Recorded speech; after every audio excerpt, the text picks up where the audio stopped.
Assalamualaikum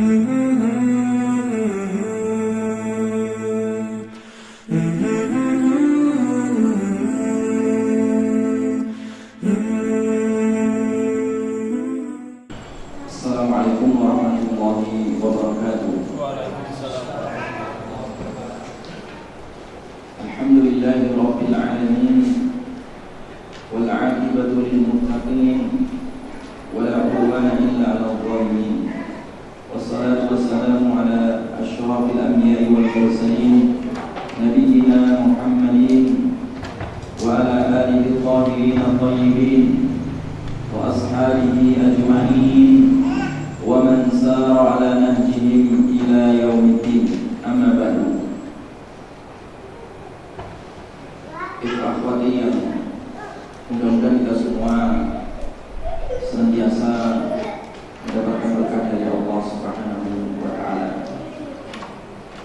Karena salah satu hal yang kita idamkan adalah senantiasa kehidupan kita diberkahi oleh Allah Subhanahu wa taala. Dan berkah itu sangat penting di dalam kehidupan. Bahkan sebagian ulama menelusuri kata berkah ini. Ternyata kata berkah itu memiliki makna ziyadatul khair. Artinya kehidupan kita itu akan semakin bertambah kebaikan dan kebaikan terus. Usia yang berkah berarti usianya digunakan seluruhnya untuk taat kepada Allah Subhanahu wa taala.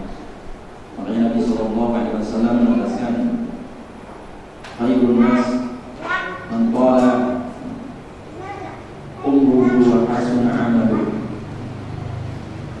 Jadi orang yang baik itu adalah yang panjang usianya dan juga bagus amalnya. Jadi usianya digunakan sepenuhnya bertaat kepada Allah Subhanahu wa taala. Itu adalah keberkahan. Pernikahan yang berkah adalah pernikahan yang membawa kebaikan-kebaikan. Makanya Nabi sallallahu alaihi wasallam mengidentikan bahwa pernikahan itu sebagai ciri kesempurnaan. Orang yang belum nikah itu masih separuh, agamanya belum dijalankan. Maka carilah separuhnya itu dengan menikah. Jadi oleh karena itu dengan menikah itu ternyata adalah salah satunya dalam rangka untuk menyempurnakan agama kita. Makanya Nabi pun menikah dan Nabi-Nabi itu pun menikah dan memiliki dzurriyyah. Makanya Nabi SAW menolak beberapa orang yang datang kepada Nabi yang mereka ingin menafikan, meniadakan konsep nikah ini. Datang 3 orang kepada Nabi SAW. Ketika 3 orang ini melihat dan mendengar bagaimana kualitas ibadah Rasulullah SAW, orang pertama mengatakan, saya akan qiyamul lail terus, tidak tidur. Orang yang kedua mengatakan, aku akan puasa terus dan tidak berbuka. Dan orang yang ketiga mengatakan, walam atazawwajun nisa, saya tidak akan nikah. La atazawwajun nisa, artinya saya tidak mau menikah karena menganggap kalau menikah itu sibuk sehingga lupa ataupun lalai dari ibadah. Mendengar itu Nabi SAW keluar dan meluruskan paradigma berpikir 3 orang ini.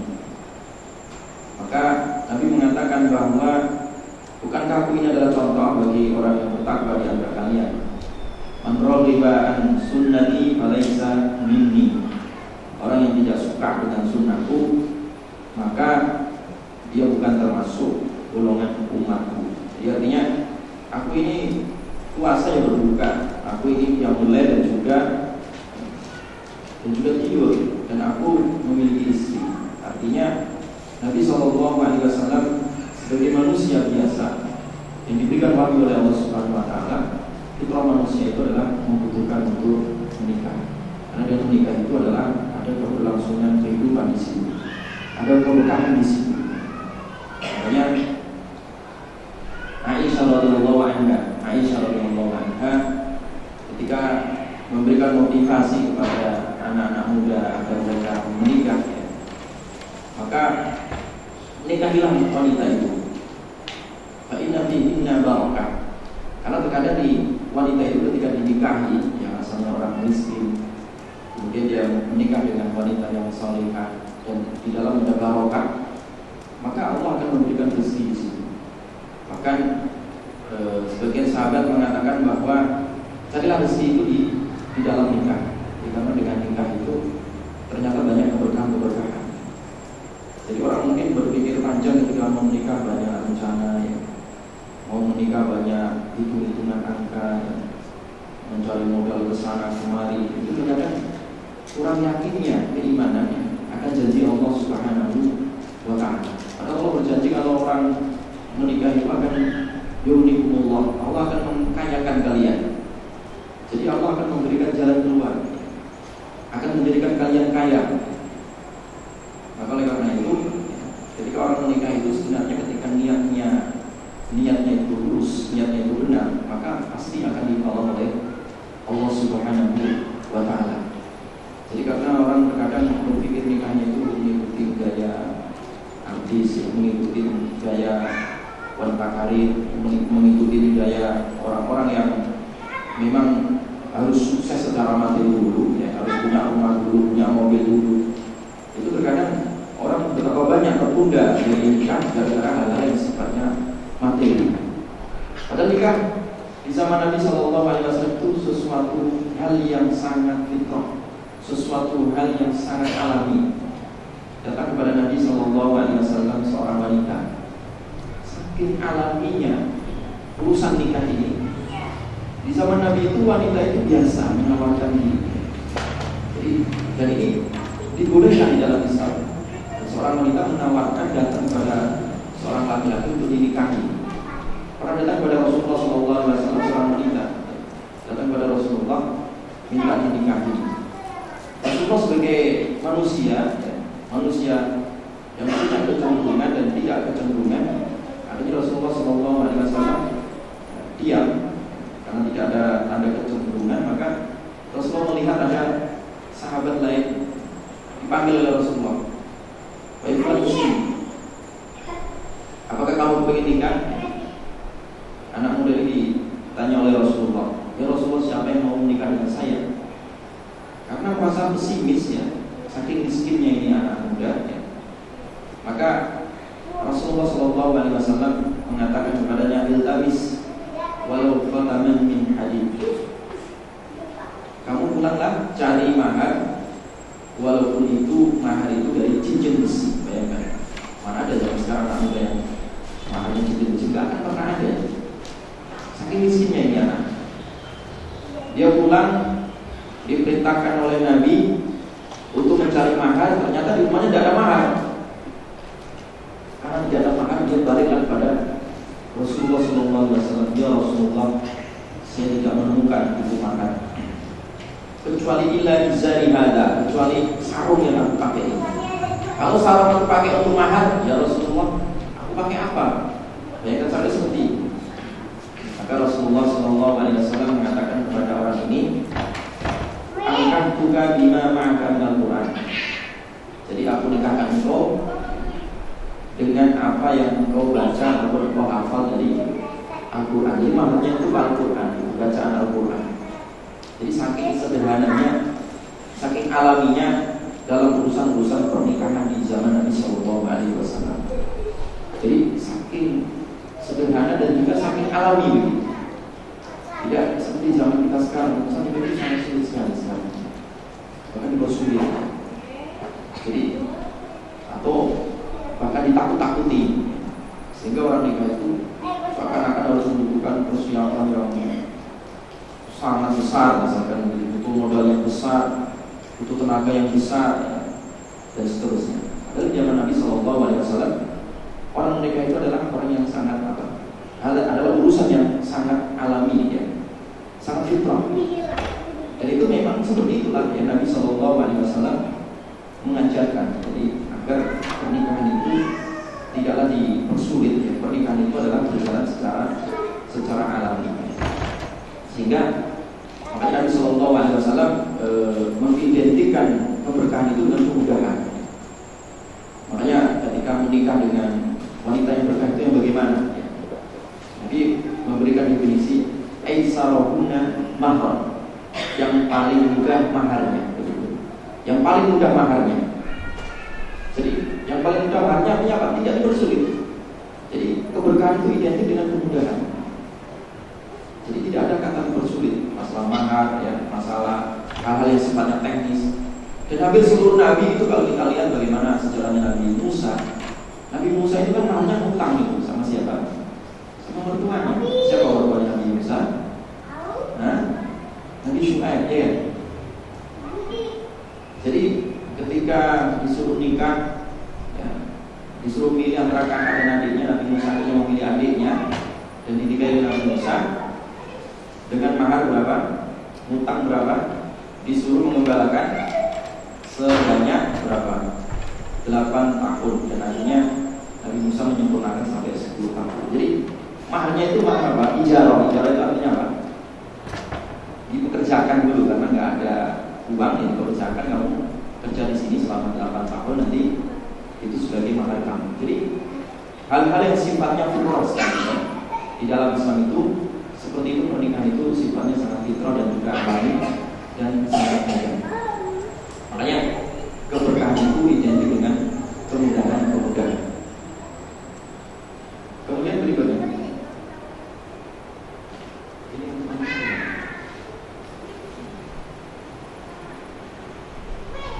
nggak bisa lewat sini aja ya, laptopnya di belakang.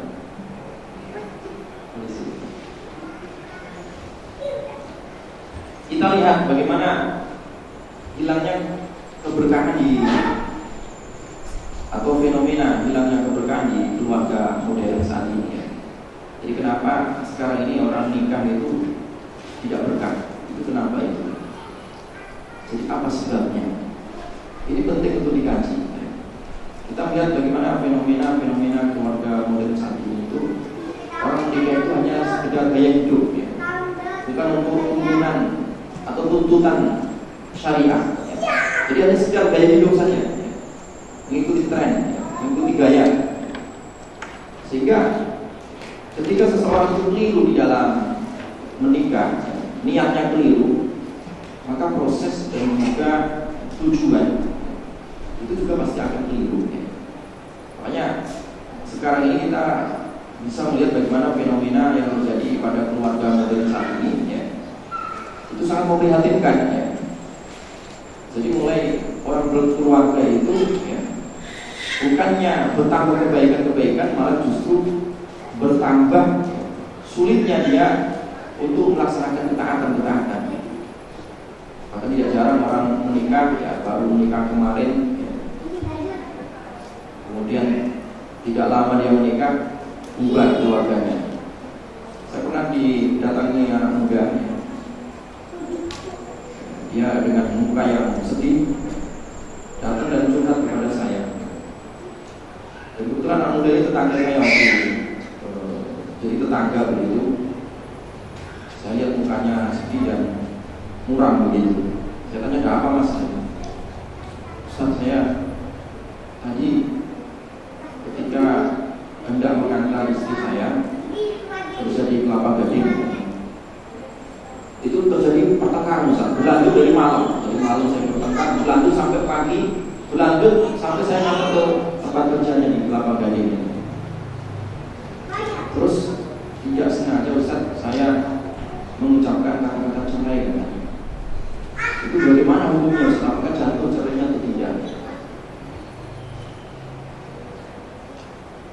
Jadi ini salah satu contoh kasus saja,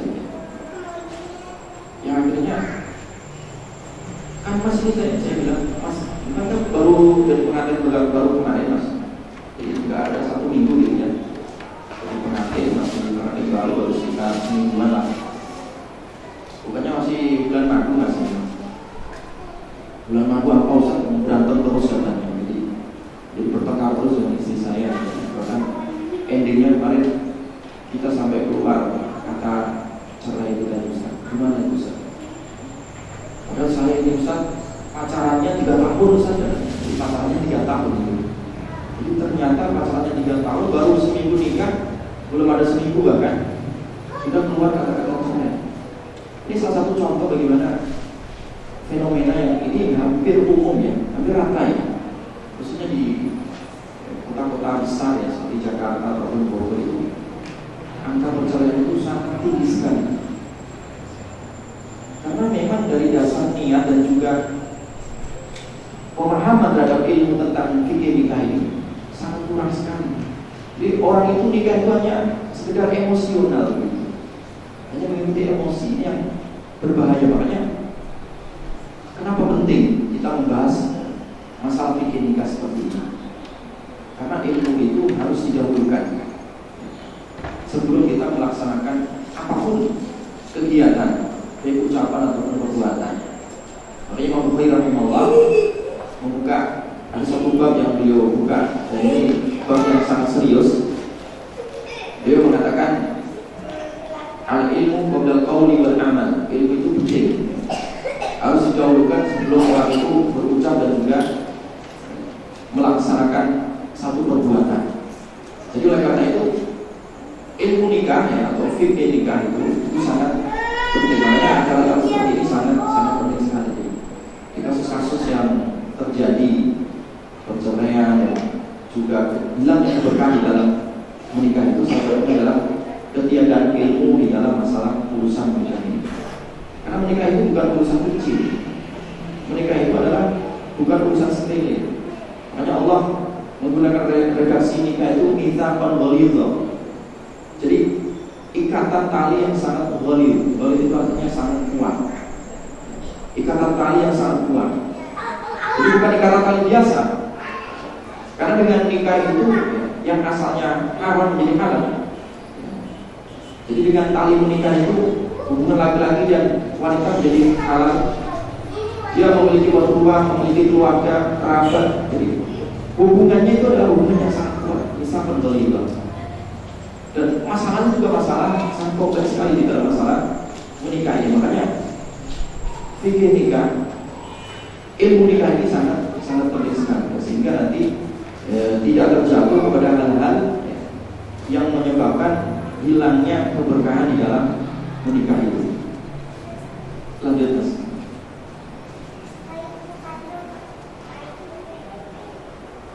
Belum lagi kalau kita lihat bagaimana salah satu faktor ya, masalah yang serius di dalam keluarga modern saat ini itu adalah bagaimana sekarang itu munculnya keracuan atau liberalisasi pemikiran di dalam masalah konsep keluarga. Karena zaman sekarang ini kan betapa banyak orang pemikiran itu dan juga racun ya, gerakan-gerakan gender dan seterusnya, gerakan-gerakan Islam liberal dan seterusnya itu ternyata mulai dimunculkan isu ataupun ide ataupun paradigma berpikir yang keliru ya. Salah satunya adalah di dalam masalah konsep keluarga. Salah satu yang diusulkan itu ya, bagaimana keluarga itu tidak hanya terdiri dari laki dan perempuan, tetapi bisa sejenis. Yang kemarin itu mungkin santer ya isunya dan juga menjadi sangat ramai. Ini tentu akan menjadi masalah problem yang dihadapi oleh keluarga muslim, khususnya di muslim Indonesia saat ini. Jadi ini kita harus memiliki banyak wawasan di sini, harus memiliki banyak wawasan sehingga keluarga muslim itu terjaga ideologinya, tidak ikut arus di dalam perang global pemikiran yang sehingga terkadang ini yang banyak merusak daripada keluarga muslim. Jadi salah satu hilangnya keberkahan dalam keluarga itu adalah itu tadi, bagaimana munculnya syubhat ya, di dalam berkeluarga. Makanya kalau orang itu sudah terkena virus liberal misalkan itu virus yang sangat berbahaya, sehingga terkadang bagaimana aturan-aturan Allah tentang masalah keluarga ini itu mulai dikritisi. Yang seharusnya ar-rijal qawwamuna 'ala nisa, yang harusnya laki-laki menjadi pemimpin keluarga, mereka membuat wacana-wacana baru ya. Tidak harus laki-laki yang jadi pemimpin keluarga, tapi perempuan juga bisa.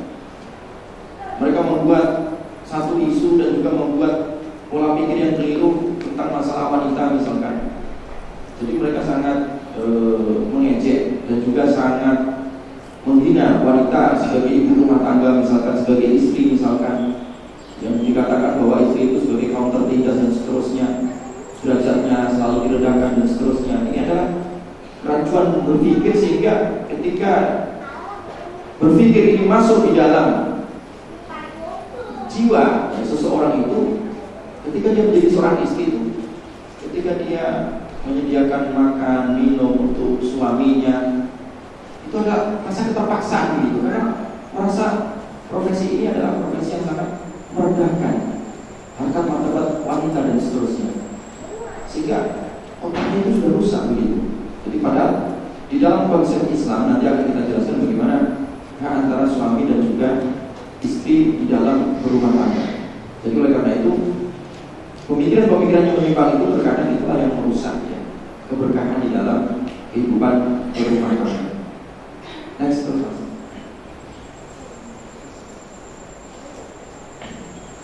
Jadi oleh karena itu di dalam Islam itu adalah dasar-dasar khususnya ketika kita ingin membangun keluarga, ingin melangsungkan pernikahan. Jadi memang ada landasan bangunannya.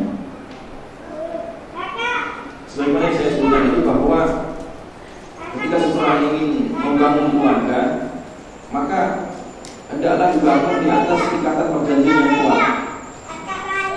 Apa yang dikenal dengan mitsaqan ghalidhan. Wa kaifa ta'khudunahu wa qad afdha ba'dukum ila ba'din wa akhadna minkum mitsaqan ghalidhan. Jadi Allah bertanya sih, bagaimana kamu akan mengambilnya kembali padahal sebagian kamu telah bergaul dengan yang lainnya sebagai suami istri, dan mereka istri-istrimu telah mengambil dari kamu perjanjian yang kuat. Jadi salah satu akad di dalam Al-Quran yang menggunakan redaksi mitsaqan ghalidhan ini adalah akad nikah ini. Jadi akad nikah itu ternyata adalah ikatan yang sangat kuat, ikatan yang sangat kuat, sehingga orang menikah itu tidak boleh main-main. Maka di sini para ulama membuat bagaimana sih hukum nikah itu ketika ada orang menikah dengan niat yang salah, dengan niat ingin menzalimi istrinya, dengan niat talak misalkan, dengan niat hanya sekedar main-main dan seterusnya. Maka para ulama membuat kategori tadi. Jadi motif orang menikah itu hukumnya berbeda-beda. Bisa jadi ada orang itu ketika salah niat di dalam menikah, misalkan nikah dengan niat cerai, nikah dengan niat ingin mempermainkan istri dan seterusnya, itu bisa jadi haram ya, karena memang masalahnya orang menikah itu bukanlah permainan. Jadi nikah itu adalah nikah serius, sehingga Allah menyebutnya sebagai mitsaqan ghalidhan. Jadi kalau sudah menikah, ya sudah, berarti kita sudah terikat ya, dengan ikatan yang sangat kuat. Seorang suami dia punya tanggung jawab terhadap istrinya, istri juga punya tanggung jawab kepada suaminya. Kedua-duanya telah mengambil janji Allah dengan janji yang kuat. Terus kemudian yang berikutnya, membangun keluarga itu ya, sebagai sarana untuk mendapatkan ketenangan hidup. Jadi memang orang berkeluarga itu salah satunya adalah dalam rangka untuk mendapatkan ketenangan hidup. Makanya dikenal dengan as-sakinah ya. Wa min ayatihi an khalaqa lakum min anfusikum azwajan litaskunu ilaiha wa ja'ala bainakum mawaddatan wa rahmah. Jadi termasuk tanda ayat kekuasaan Allah Subhanahu wa taala adalah Allah menciptakan kalian ya, dan dari diri kalian diciptakan pula pasangan-pasangan kalian. Tujuannya adalah litaskunu ilaiha, jadi supaya kalian ada sakinah, supaya ada sakinah. Kemudian wa ja'ala bainakum mawaddatan wa rahmah, dan Allah Subhanahu wa taala menjadikan di antara kalian mawaddah. Jadi dijadikan di antara kalian mawaddah. Jadi mawaddah itu rasa kasih sayang, rasa kasih dan juga warahmah, rasa kasih sayang. Jadi karena dengan berkeluarga itu ada sakinah,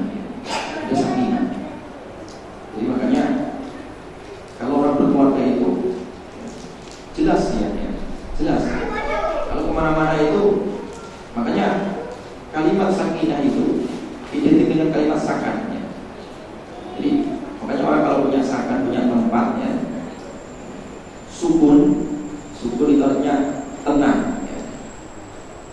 Jadi ada ketenangan. Makanya ada satu kaidah ya, yang sangat penting untuk kita ketahui, bahwa ada satu kajian di dalam ilmu nahwu ini sangat menarik ya.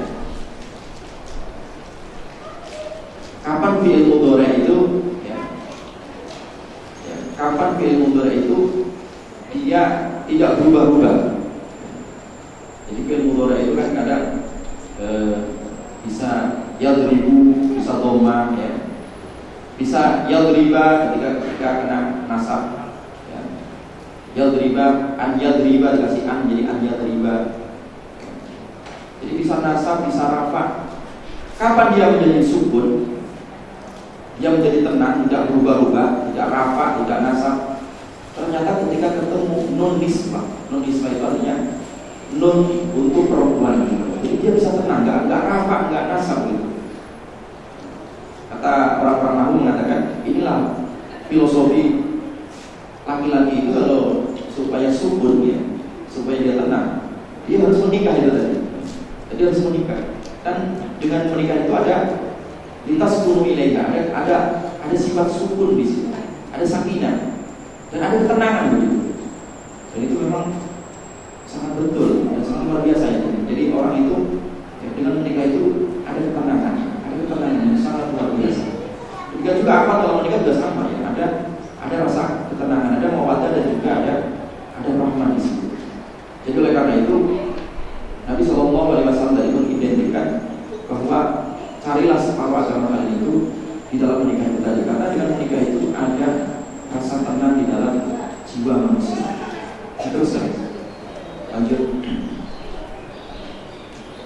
Nah kemudian yang berikutnya adalah ketika orang menikah itu salah satu motif atau dorongannya itu adalah membangun keluarga atas dasar ibadah. Jadi kalau orang menikah itu, maka kita itu niati untuk beribadah. Jadi bukan hanya sekedar untuk menyalurkan ya, biologis saja, tapi betul-betul karena beribadah karena Allah Subhanahu Wa Taala. Dan sebagai penolong untuk membantu menyempurnakan ibadah. Jadi dengan kita menikah itu bisa saling mengingatkan ya, bisa saling menyokong, saling mendukung ya, antara suami dan juga istri di dalam masalah beribadah. Dan itu ternyata inilah yang melahirkan keberkahan. Dari Abu Hurairah radhiyallahu anhu ya, Rasulullah SAW pernah bersabda, rahimallahu rajulan qama minal lail ya. Allah itu akan memberikan rahmat ya, rahmatnya kepada seorang suami qama minal lail yang dia bangun malam, kemudian fasalla dan dia salat ya. Tsumma aiqadha imra'atahu. Di dalam ayat yang lain tsumma aiqadha ahlahu. Jadi seorang suami yang malam hari dia bangun, kemudian salat ya, salat malam, kemudian dia membangunkan istrinya. Fasalla ya. Nah, sehingga istrinya ikut salat juga. Nah, kemudian fa'in abad, nah, ketika istrinya tidak mau bangun ya.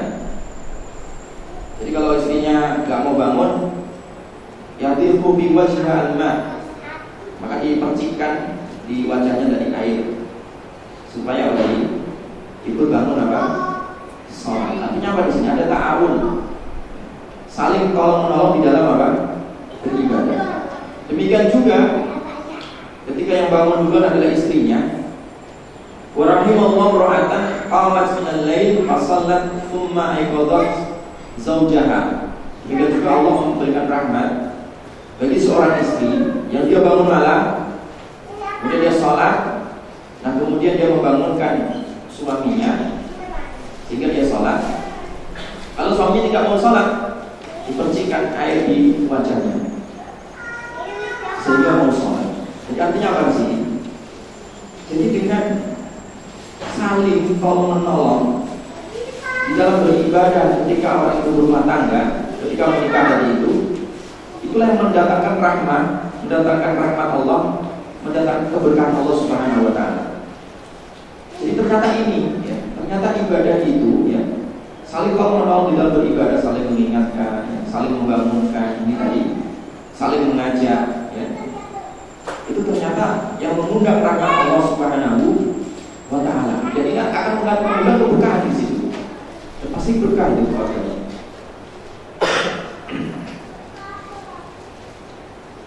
Jadi oleh karena itu, menikah itu adalah salah satu sarana, ya, untuk saling, ya, tolong menolong di dalam apa? Beribadah kepada Allah Subhanahu wa Ta'ala. Dan itu ternyata mendatangkan rahmat Allah dan juga keberkahan Allah Subhanahu wa Ta'ala. Jadi di sini ketika orang itu menjadikan ibadah sebagai bagian dari pernikahan, bagian dari keluarga tadi itu, di situ Nabi SAW memberikan pesan nilai. Jadi salah satunya adalah pesan nilai keteladanan. Coba lihat hadisnya tadi. Allah merahmati seorang suami, dia bangun malam, dia sholat dulu, dia tidak langsung membangunkan istrinya. Dia wudhu dulu, kemudian sholat. Setelah sholat 2 rakaat dia membangunkan istrinya. Ada keteladanan di sini. Dan itu sangat penting, ya. Makanya di dalam keluarga itu membutuhkan keteladanan.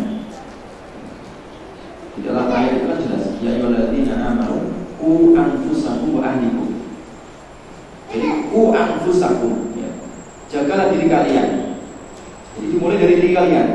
Artinya keteladanan di situ. Qu anfusakum wa ahlikum, dan juga keluarga kalian. Jadi diri kalian mulai dan juga baru keluarga. Itu artinya apa?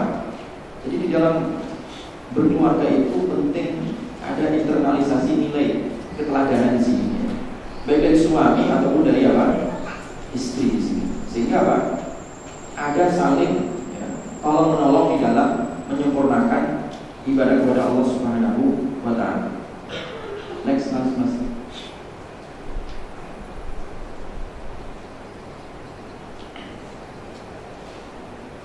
Bahkan di dalam hadis yang lain dari Abu Sa'id dan Abu Hurairah radhiyallahu anhu, Rasulullah sallallahu alaihi wasallam bersabda, "Idza ayqadha ar-rajul ahlahu min al-lail fa shalla aw shalla rak'atayn jami'an kutiba fil dzakirina wal dzakirat." Jadi ketika seseorang itu, ada seorang suami membangunkan istrinya pada malam hari untuk sholat, ya, atau sholat 2 rakaat, ya, bareng jamaah begitu, maka keduanya dicatat sebagai az-zakirin wa dzakirat. Itu orang-orang yang senantiasa zikir, ya, dari kalangan laki-laki dan juga zikir dari kalangan perempuan. Jadi betapa indah kalau orang berumah tangga itu dihiasi dengan zikir. Dan ketika seseorang itu, ya, sholat 2 rakaat saja, antara suami dan istri saling tolong menolong untuk bangun malam, sholat 2 rakaat saja itu ternyata telah dicatat oleh Allah Subhanahu wa Ta'ala sebagai hamba yang az-zakirin wal dzakirat, ya. Jadi hamba-hamba Allah yang gemar untuk berzikir dan juga baik dari kalangan laki-laki maupun wanita. Jadi di sini diriwayatkan oleh Abu Dawud dan juga Imam An-Nasai. Jadi artinya apa di situ? Ya. Artinya adalah bahwa orang berkeluarga itu, rumah tangga itu, salah satunya adalah tujuannya adalah dalam rangka untuk menyempurnakan atau saling tolong menolong di dalam masalah beribadah. Jadi jangan keluarga itu tujuan pragmatis. Jangan tujuannya hanya sekedar untuk kecantikan, kegantengan. Itu sirna, itu tidak lama itu.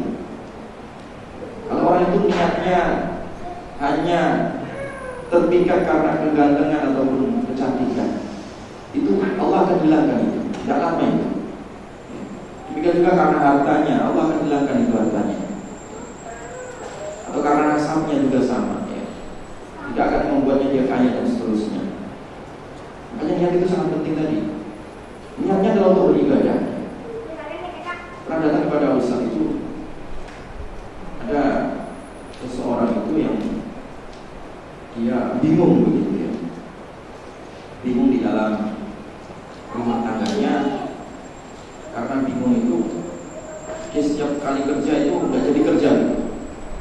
Sampai ketika kerja dia balik lagi, menyambut saya, ya, untuk ingin konsultasi bilang, Ustaz saya nggak bisa kerja ya sampai beberapa hari ini. Kenapa saya bilang? Karena saya memiliki problem di rumah tangga saya, Ustaz. Jadi salah satunya adalah itu tadi. Ternyata Allah Subhanahu Wa Taala itu, jadi dia memiliki istri yang sangat cantik sekali. Istrinya masih muda. Istrinya muda, dia usianya sudah 50-an, tapi istrinya itu masih 30-an. Jadi jedanya itu 20 tahun. Tapi Allah Subhanahu Wa Taala itu tidak tahu dan dia tidak menyangka begitu, karena memang ketika nikah dia sehat-sehat saja, cantik-cantik saja begitu. Jadi memang karena nikah cantiknya tadi itu, Allah Subhanahu Wa Taala mengangkat itu kecantikannya itu. Ya kan dengan apa? Ternyata dia di luar dugaan itu istrinya terkena penyakit ini, kanker serviks, kemudian bilang dia kena kanker serviks sehingga dia tidak bisa menggauli istrinya selama 5 tahun. Jadi kemudian selain kanker serviks kena kena penyakit gula dan juga pokoknya banyak hal lah. Saking putus asanya itu istrinya juga pergi dari rumah dan tidak izin selama 1 tahun lebih lah. Dia tambah stres lagi. Sehingga dia datang ke saya, Ustaz, dosa saya itu apa sebenarnya? Lalu saya tanya ulang dari niat Bapak, tanya bagaimana. Panjang ceritanya, kan? Dia cerita-cerita, akhirnya saya nasihati dari awal. Ketika saya tunjukkan betapa ketika orang yang tidak salah niat dari awal ketika menikah, Allah tidak akan menolong. Tetapi orang itu kalau niatnya benar ketika menikah, makanya Nabi SAW mengatakan falfar bidatin dinnya. Jadi orang motif orang nikah itu kan karena ijamaliha, walimaliha, walihasamiha, karena cantiknya, karena hartanya, karena nasabnya. Kemudian Nabi menyebutkan walidiniha, agamanya. Karena agamanya itu dari urutan kalau di rating itu paling terakhir yang dipilih oleh manusia gitu. Tetapi Nabi SAW ketika menyebut agamanya keempat tadi itu, kemudian Nabi mengangkatnya menjadi yang pertama. Fadbar bidatin. Jadi pilihlah yang punya agama. Taribat yadah, artinya kamu akan beruntung gitu. Bahkan di dalam hadis yang lain itu hakun Allah, bahkan itu ya termasuk ya orang yang pasti ditolong oleh Allah itu adalah salah satunya adalah orang yang menikah karena betul-betul ya ingin menjaga ifah, ya, menjaga kesucian diri dan ingin mendapatkan ridho dari Allah Subhanahu Wa Taala. Itu adalah hakun Allah, itu pasti akan ditolong oleh Allah Subhanahu Wa Taala. Seperti itu, ya. Seperti itu. Jadi pasti ditolong dan segala urusannya itu akan ditolong oleh Allah Subhanahu Wa Taala.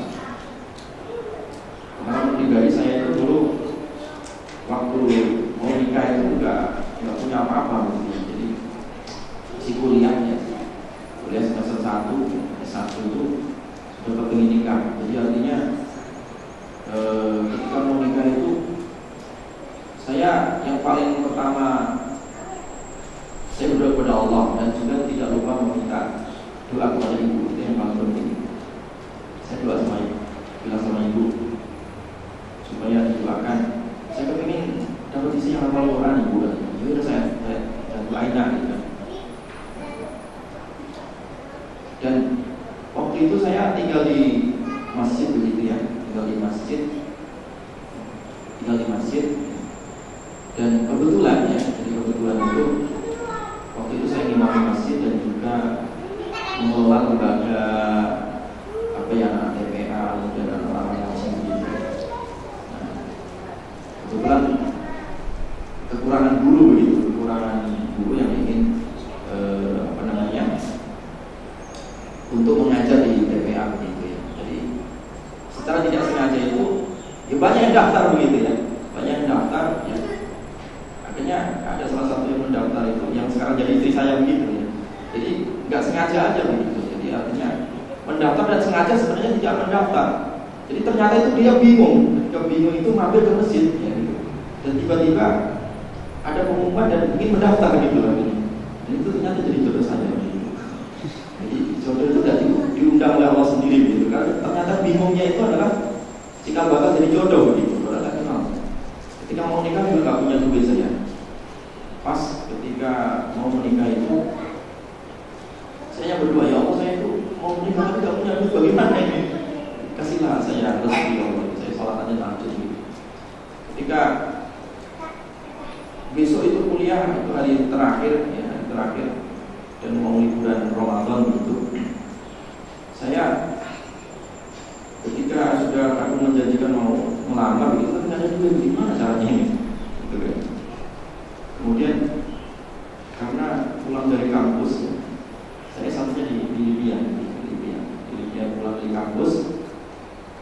Nah, kemudian tiduran aja gitu, karena nggak punya duit, tidur aja di bis gitu kan. Ketika tidur itu dibangun sama teman saya, bangun, apa? Ayo ikut lomba yuk, lomba apa katanya? Lomba baca kitab di mana? Di Metek itu, di BP Muhammadiyah di pusat. Ada lomba baca kitab Ramadan gitu. Dan ini hari terakhir katanya. Ketika hari terakhir ya, ya udah kamu daftar aja katanya. Waktu itu jam sudah menunjukkan habis pulang kampus sekitar jam 2-an gitu ya, saya sampai di Senen itu mau ke Menteng itu, mau daftar itu cepet-cepet, ternyata pegawainya, panitianya itu sudah mau pulang begitu, sudah angkat tas. Saya bilang, Pak, saya mau daftar itu, mau baca kitab katanya. Wah, sudah tutup Mas, saya udah mau pulang saya. Ya terakhir lah Pak, saya Pak. Ya udah sini katanya. Akhirnya diterima untuk ikut lomba gitu. Ketika pada hari H ditunjukkan untuk lomba itu, saya nggak tahu apa yang mau diujikan gitu. Saya nggak tahu. Dan ketika diundi begitu, siapa yang pertama kali nanti akan membaca kitab, ternyata nama saya yang paling pertama. Pak, ini saya nggak tahu apa yang mau dibaca gitu kan. Malah gilirannya pertama lagi gitu. Tapi subhanallah ini ya, ketika lomba itu ternyata lombanya adalah membaca kitab Bidayatul Mustahid. Wah, kita berat lagi nih katanya. Tetapi yang tidak dikira itu adalah ketika jurinya atau ketika panitianya itu menguji untuk dites untuk baca kitab itu ternyata halamannya itu adalah halaman yang baru saja saya pelajari di kampus, dan kebetulan yang membaca di kampus itu saya juga gitu. Masih ingat betul gitu. Itu siapa yang gerakkan gitu. Saya baca ya lancar aja bacanya gitu, terjemahnya lancar, dites satu lancar. Akhirnya diumumkan sebagai pemenang pertama. Wah, lumayan bisa beli mahal saya, bisa menikah gitu kan. Jadi kita kembali pada itu tadi. Jadi motivasinya itu sangat penting sekali. Ini sangat penting sekali. Karena ketika terkadang orang itu niatnya karena kegantiannya Allah itu mengangkat itu dan mendatang itu tak lama. Harta itu juga tidak lama. Tapi kalau orang itu nikah karena agamanya itu awet dan abadi. Makanya konsep orang menikah itu kan bukan karena pragmatis, bukan hanya kebutuhan biologis sesaat tidak, tapi hidupnya wal akhirah. Orang menikah itu adalah dunia akhirat begitu. Makanya ada sebagian ulama tafsir ya, ketika mengartikan kalimat Rabbana atina fid dunya hasanah wa fil akhirati hasanah wa qina adzabannar. Apa yang dimaksud dengan hasanah di situ? Ya Allah, berikan aku di dunia hasanah, kebaikan. Apa yang dimaksud hasanah di situ? Salah satunya adalah zaujatan salihah atau zaujun saleh. Itu pasangan yang saleh, salah satunya begitu mana hasanah di situ. Jadi dan bahkan doa itu di dalam Sahih Bukhari itu adalah doa yang paling sering diminta oleh Nabi Sallallahu Alaihi Wasallam. Dalam riwayat Aisyah radhiyallahu anha, kana asal doa Nabi Sallallahu Alaihi Wasallam, Rabbana atina fid dunya hasanah wa fil akhirati hasanah wa qina adzabannar. Jadi doa yang paling banyak juga oleh Nabi kata Aisyah adalah doa ini, Rabbana atina fid dunya hasanah wa fil akhirati hasanah wa qina adzabannar. Berikan kebaikan di dunia, kebaikan di akhirat, jauhkan dari siksa neraka. Ternyata kebaikan di dunia itu makna hasanah. Salah satunya ya, dari pandangan ulama tafsir itu adalah hasanah. Jadi maksud adalah pasangan yang saleh atau salihah. Alih-alihnya sekeluarga. keluarga yang sakinah tadi, memiliki keluarga yang berkah tadi. Karena di dalam Islam itu berkeluarga itu tidak hanya sekedar pragmatis saja. Sebagaimana orang-orang keluarga modern saat ini, orientasinya itu dunia dan akhirat abadi. Karena yang namanya keluarga itu adalah bagian dari kebahagiaan. Bahkan yang namanya istri itu, kalau dia sama-sama masuk surga, tidak ada yang bisa mengalahkan kecantikannya. Ya, walaupun ada 1000 bidadari, 1.000.000 bidadari, tidak bisa mengalahkan kecantikan istri yang ketika nanti bertemu lagi di surga. Jadi bidadari itu kalah dengan istri kalian nanti ya, yang mudah-mudahan semuanya dalam masuk surga begitu. Itu lebih hebat daripada apa tadi? Bidadari yang lain. Bahkan yang namanya konsep keluarga dalam Islam itu tidak hanya di dunia dan di akhirat tadi itu, bahkan Allah memberikan jaminan ketika keluarga itu saleh, dzurriyyahnya saleh, tidak hanya di dunia tetapi di akhirat juga.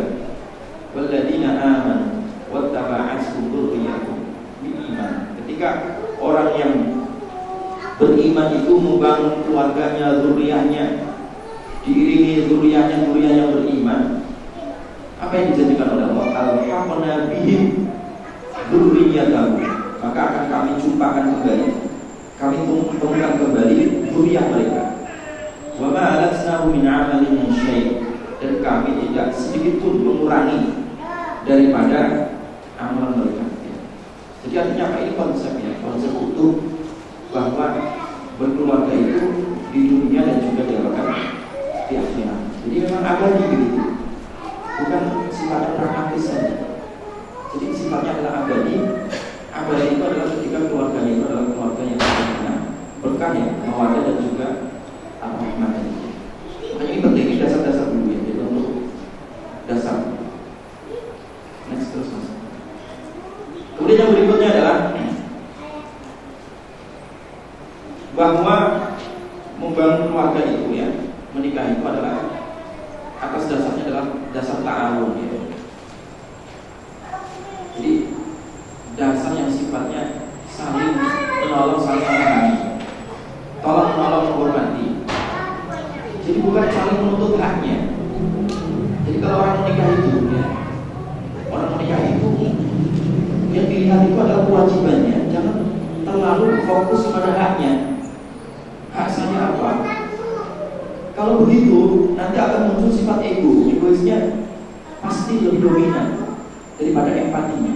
Ingat ini, kalau seorang istri senantiasa menuntut haknya, suami juga menuntut haknya, itu tidak akan bertahan lama itu keluarganya.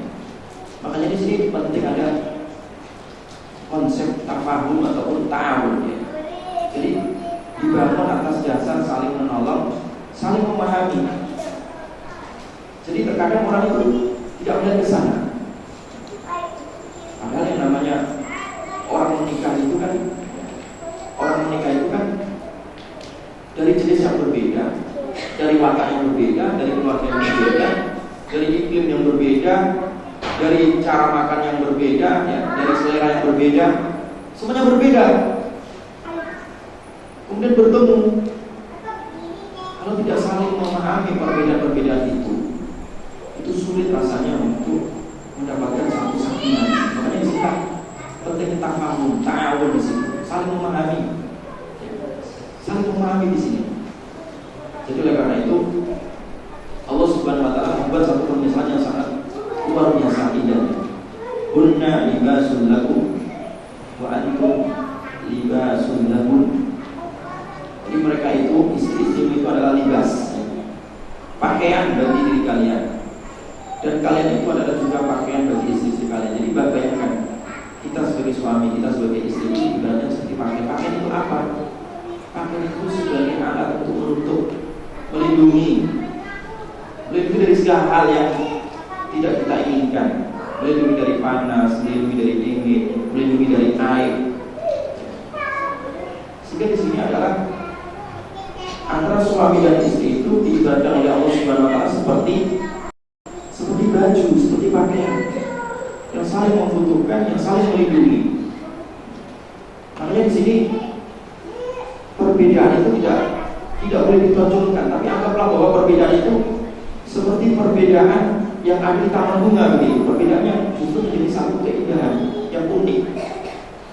Karena kalau masing-masing mendahulukan ego itu pecah dan tidak butuh waktu lama keluarga. Orang Padang nikah dengan orang Solo, orang Jawa misalnya.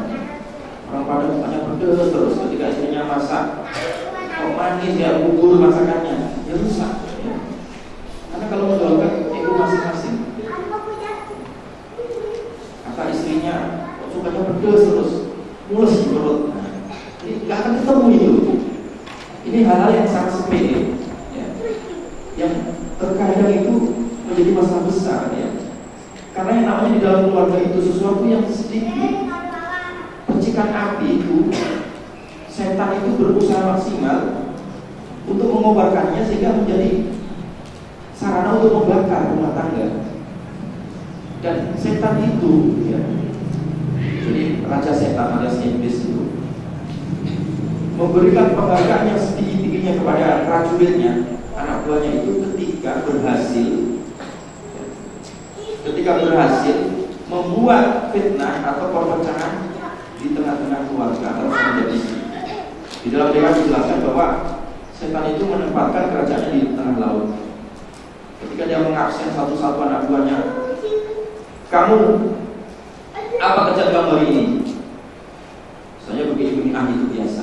Kamu apa lagi? Saya begini-begini, biasa. Kemudian datang setan yang berhasil mengadu domba antara suami dan istri. Gara-gara masalah yang sepele dan ditiupkan menjadi satu masalah besar, problema di tengah-tengah keluarga. Maka raja setan tadi mengatakan, nah kamu itu yang berhak untuk mendapatkan taj, ya. Mendapatkan apa namanya itu? Kalau raja itu apa namanya? Nah, mahkota.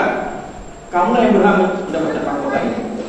Jadi bayangkan, beri mahkota sama ajudannya tadi. Ya. Jadi setan itu dia akan berprestasi ketika mampu mengobarkan api perpecahan di tengah-tengah suami dan istri. Bayangkan.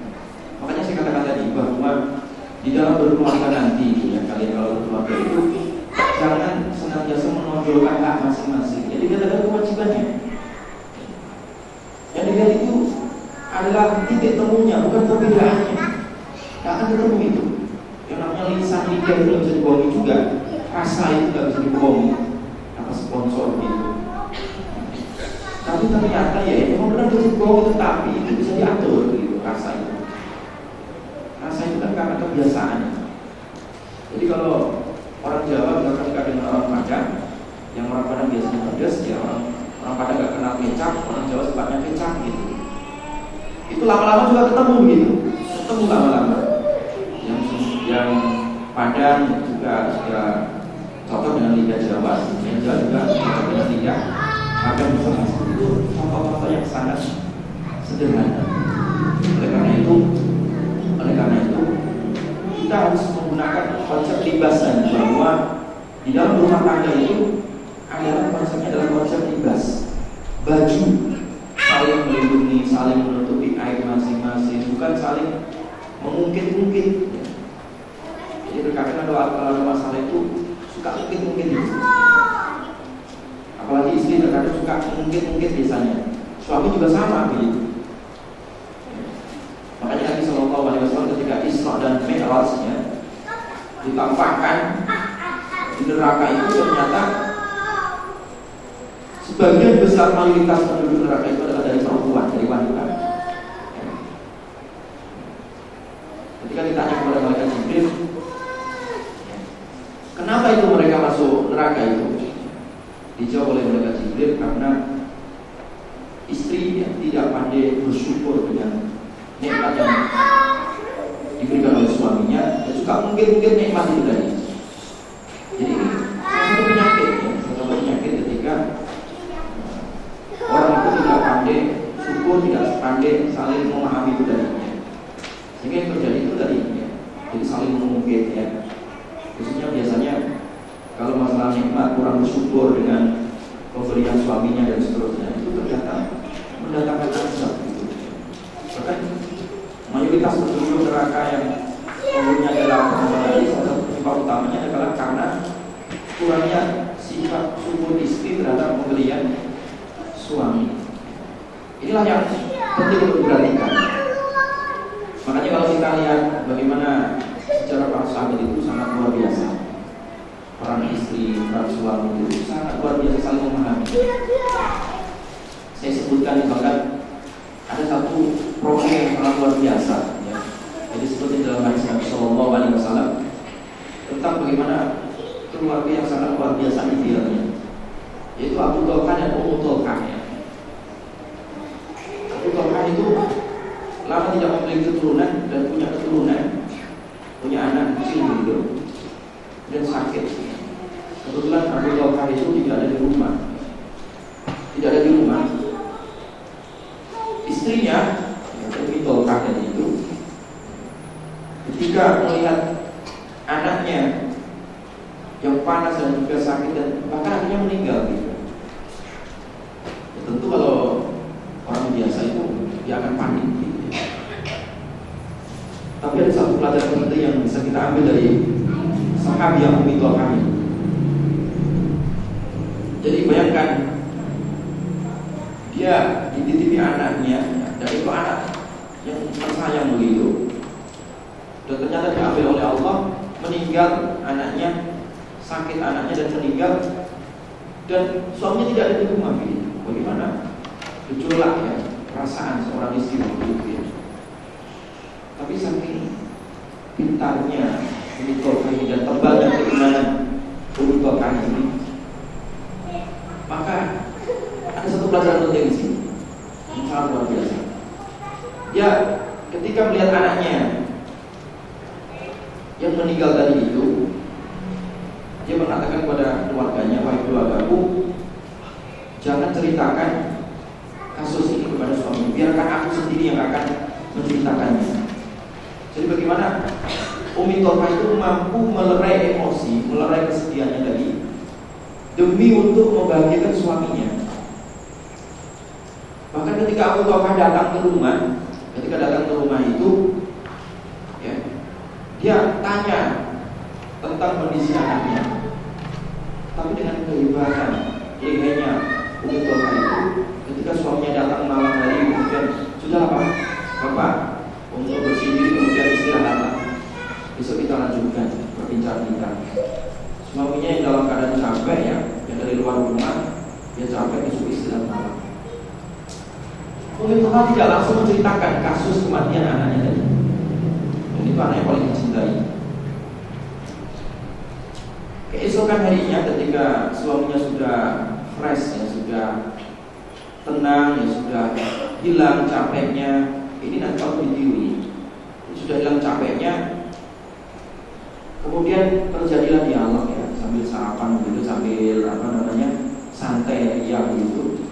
Pagi-pagi Ummu Talha bertanya-tanya dan juga dialog santai dengan suaminya Abu Talha. Dia berkata kepada suaminya, wahai suamiku, bagaimana pendapatmu kalau seandainya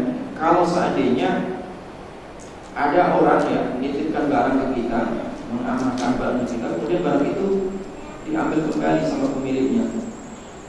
Kata suaminya, ya itu kan bukan milik kita ya, itu amanah ya, harus dikembalikan. Begitu jawaban suaminya. Dia dipancing begitu. Nah kemudian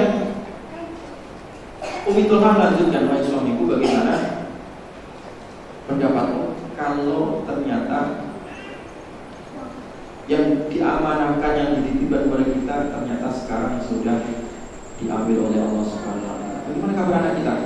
Anak kita lebih tenang daripada sebelumnya. Tenang gak meninggal? Jadi anak kecil kalau meninggal tenang kan?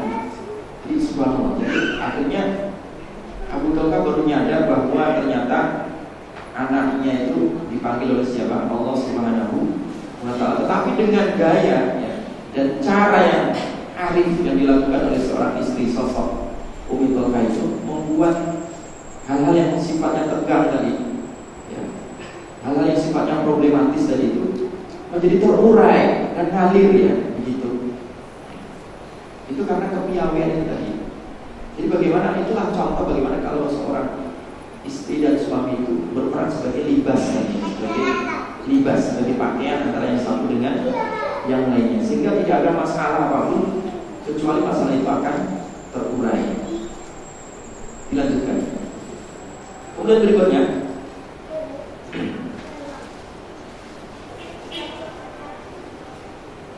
kita nanti asal jam berapa ya? Satu lagi ya, nanti kita lanjutkan.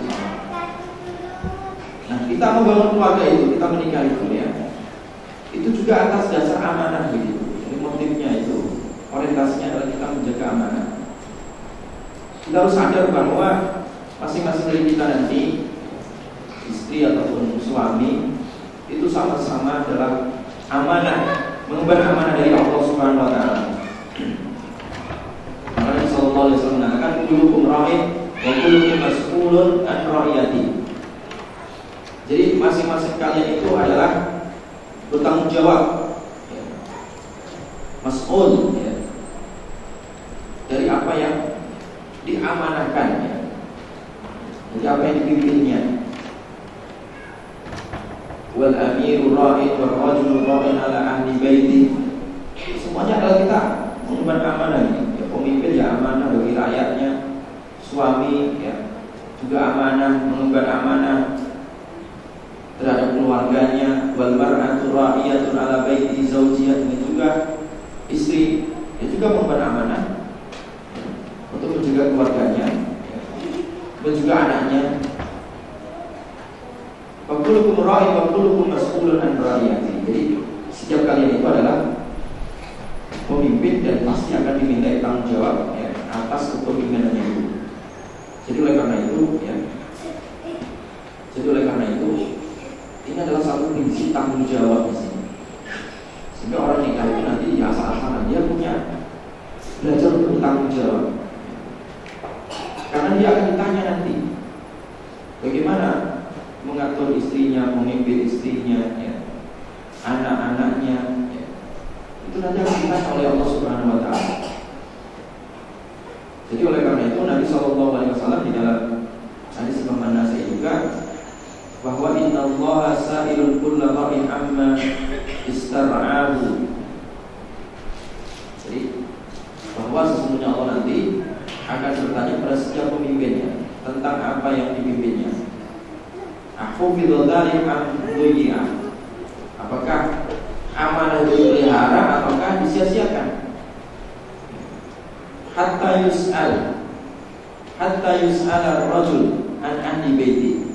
Nah ini bahkan Allah menanyai suami, seorang suami ya, dari atau tentang keluarganya.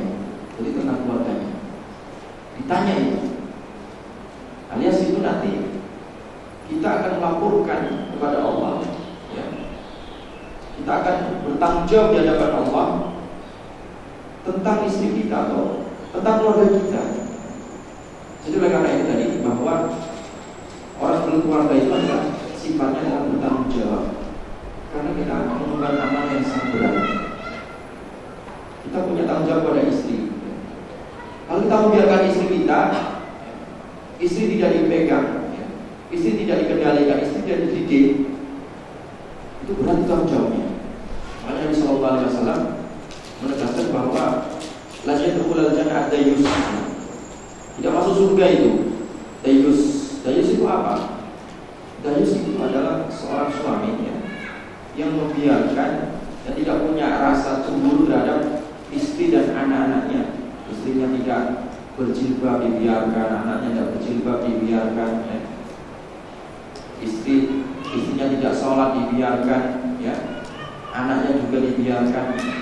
Tidak punya rasa cemburuan keagamaan, tidak punya ghirah keagamaannya.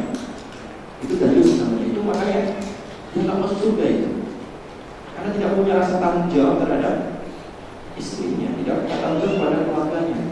Ya, makanya dayus itu tidak masuk surga, dihambat masuk surganya gara-gara menyia-nyiakan apa tadi? Keluarganya. Makanya ketika orang ingin menikah itu harus memiliki prinsip tanggung jawab di sini. bahwa saya sebagai suami mengemban tanggung jawab, saya sebagai seorang istri juga sama. Jadi sama-sama memiliki rasa tanggung jawab di hadapan Allah Subhanahu wa Ta'ala. Barangkali ini yang untuk sementara kita sampaikan, nanti kita lanjutkan karena waktu sudah menuju waktu asar. Waktu da'wan alhamdulillahirabbil alamin. Sallallahu alaihi wa sallam.